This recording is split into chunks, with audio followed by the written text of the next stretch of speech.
C'était une volonté pour moi vraiment en tant qu'orthoptiste. Je ne sais pas si certains d'entre vous connaissent cette profession. Cette profession, en fait, elle est dans le domaine de la santé visuelle, évidemment. Et en fait, le but de l'orthoptiste, c'est de vérifier le bon fonctionnement de la vision binoculaire. Et en tant qu'orthoptiste, en fait, on rencontre beaucoup de gens qui souffrent de gènes qui sont liés à l'utilisation des écrans. Et il m'a semblé évident et nécessaire de vous expliquer les mécanismes qui sont mis en jeu lorsque vous êtes devant un écran. Parce qu'il y a une incompréhension totale des mécanismes qui sont liés à cette utilisation, et pour autant vous utilisez les écrans du matin au soir, comme tout le monde, j'ai envie de dire, parce que si certains d'entre vous ont des enfants, on est bien placé pour savoir que dès le plus jeune âge, aujourd'hui, on est confronté à la vision des écrans. Donc on a la chance aujourd'hui de se rencontrer pour pouvoir comprendre ces mécanismes. Donc on va passer par un plan où on va quand même expliquer les principes généraux de la vision.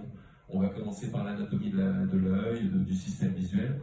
On va aborder ensuite la vision binoculaire dont on a parlé, puisque comme on a deux yeux, en fait à chaque fois que l'on regarde un objet, eh bien les deux yeux sont mis en jeu, et donc on a besoin d'une coordination entre ces deux yeux, c'est ce qu'on appelle la vision binoculaire.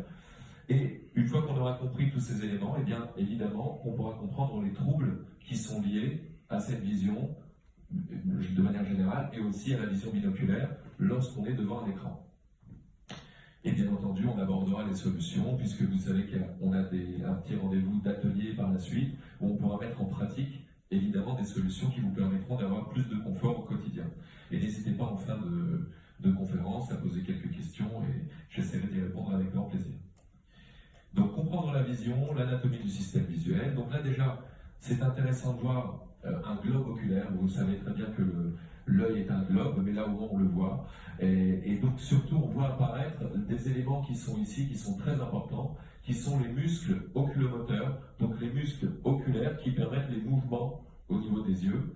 Et ils vont bien entendu beaucoup nous intéresser, on les voit encore ici sur cette diapo, ils vont nous intéresser parce que ce sont les muscles qui sont responsables des mouvements, et en particulier d'un mouvement important dont on reparlera dans quelques instants, qui s'appelle le mouvement de convergence, qui permet en fait de coordonner les deux yeux sur un point. Donc lorsqu'on est en vision de loin, les deux axes visuels sont plutôt parallèles pratiquement, et lorsqu'on est en vision de près, eh bien, les deux yeux sont obligés de revenir l'un vers l'autre, et ça s'appelle la convergence.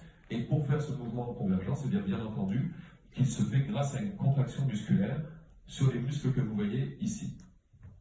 Alors, quelques éléments généraux quand même sur la vision, c'est toujours intéressant, même si ce n'est pas le but principal de notre conférence aujourd'hui.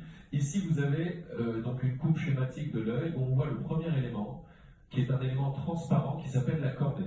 Il est important parce que c'est lui qui va recevoir la lumière. On voit grâce à la lumière, forcément dans une pièce complètement sombre, on ne verra rien puisque c'est la lumière, une source lumineuse, le soleil ou une lampe, qui va nous permettre d'avoir un rayon lumineux qui va se projeter sur l'ensemble des objets d'une pièce. Lorsque l'objet est rencontré par la lumière, il enregistre une information, la couleur de l'objet, la forme de l'objet.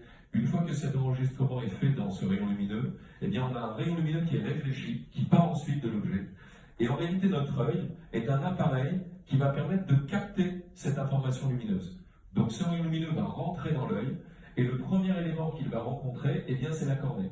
La cornée qui a une forme courbe, et c'est grâce à cette forme courbe que ce rayon lumineux va être en fait concentré. C'est ce qu'on appelle la focalisation. Ce rayon lumineux qui arrive de manière, on va dire, un peu parallèle, comme une espèce de gros faisceau lumineux, eh bien on a besoin que cette information devienne plus précise, et donc que ce rayon lumineux devienne de plus en plus concentré. C'est ce qu'on appelle la focalisation, et on doit finir par avoir un petit point dans lequel sera portée toute cette information portée dans la lumière, enregistrée au niveau de l'objet.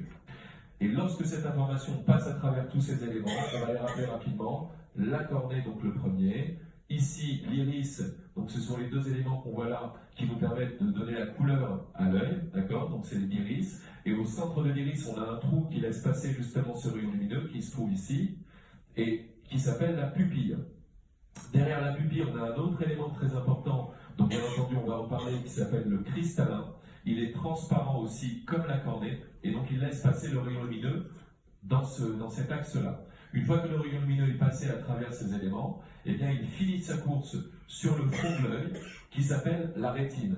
La rétine, en fait, c'est l'élément qui va recevoir la lumière, et sur cette rétine, vous allez trouver des petits capteurs qu'on appelle des récepteurs, des photorécepteurs même, Et ces photorécepteurs ont pour rôle de recevoir cette information lumineuse, comme on l'a dit, qui va arriver maintenant de manière très précise grâce à cette concentration, à cette focalisation, et qui va être ensuite transmise grâce à ces récepteurs jusqu'au cerveau, et qui va transformer le cerveau, cette information lumineuse, en information visuelle. Voilà, juste un rappel rapide pour comprendre quand même ce fonctionnement de la vision. Donc là, on voit ici schématiquement le rayon lumineux qui passe à travers tous ces éléments et qui termine sa course sur la rétine. Voilà comment est-ce qu'on voit. On pourrait imaginer ici un écran et les informations qui viennent de l'écran qui arrivent ensuite sur la rétine.